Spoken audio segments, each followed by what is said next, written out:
bihe biheruka nk'uko byavuzwe n'abahanuzi, yuko abantu bazaba bikunda, birarira bakunda amafaranga. Bisa naho ibinyoma byamaze kuganza ukuri, kuko abakuvuga ari bakeya, nabo bagoswe n'ibigeragezo impande zose birababaje. Abanyamaguru ntibagusiga, ese uzasiganwa n'amafarashi, ubwami bw'Imana buzagibwamo n'intwarane, intwari zinaniwe, keretse abatsindishirijwe n'amaraso y'umwana w'intama n'ijambo ryo guhamya kwabo. Abo nibo bazahagarara badatsinzwe, wifurije kuzabamo nawe.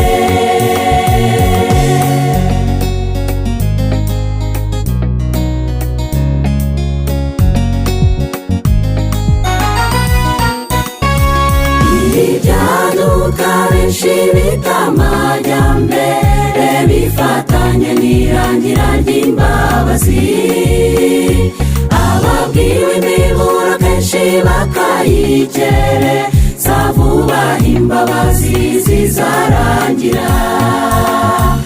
Imyanya y'abizasimburwa n'iy'aba bandi bumvise ubutumwa bwiza maze bakihana, bafatanye n'abandi kwamamaza ubutumwa bwiza buhetura isi maze Yesu agaruke.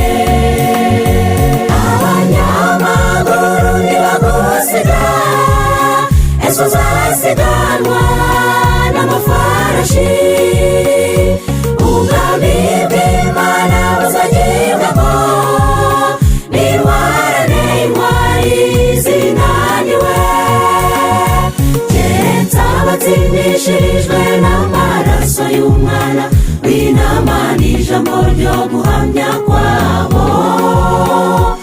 Abo nibo bazahagarara badatsinzwe, wifurije kuzabamo nawe.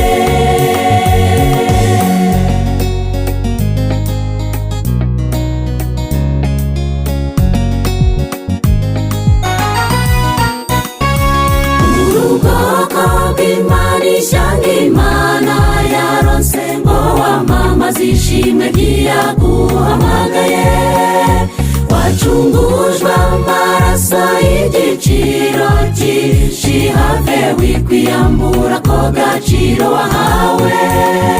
Satani nakubwira ko nta gaciro ufite, jy'umusubiza uti oya naracunguwe.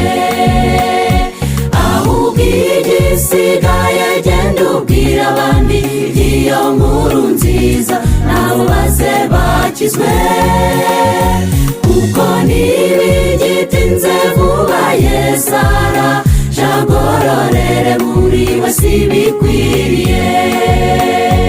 Abanyamaguru ntibagusiga, ese uzasiganwa n'amafarashi, ubwami bw'Imana buzagibwamo n'intwarane, intwari zinaniwe, keretse abatsindishirijwe n'amaraso y'umwana w'intama n'ijambo ryo guhamya kwabo. Abo nibo bazahagarara badatsinzwe, wifurije kuzabamo nawe.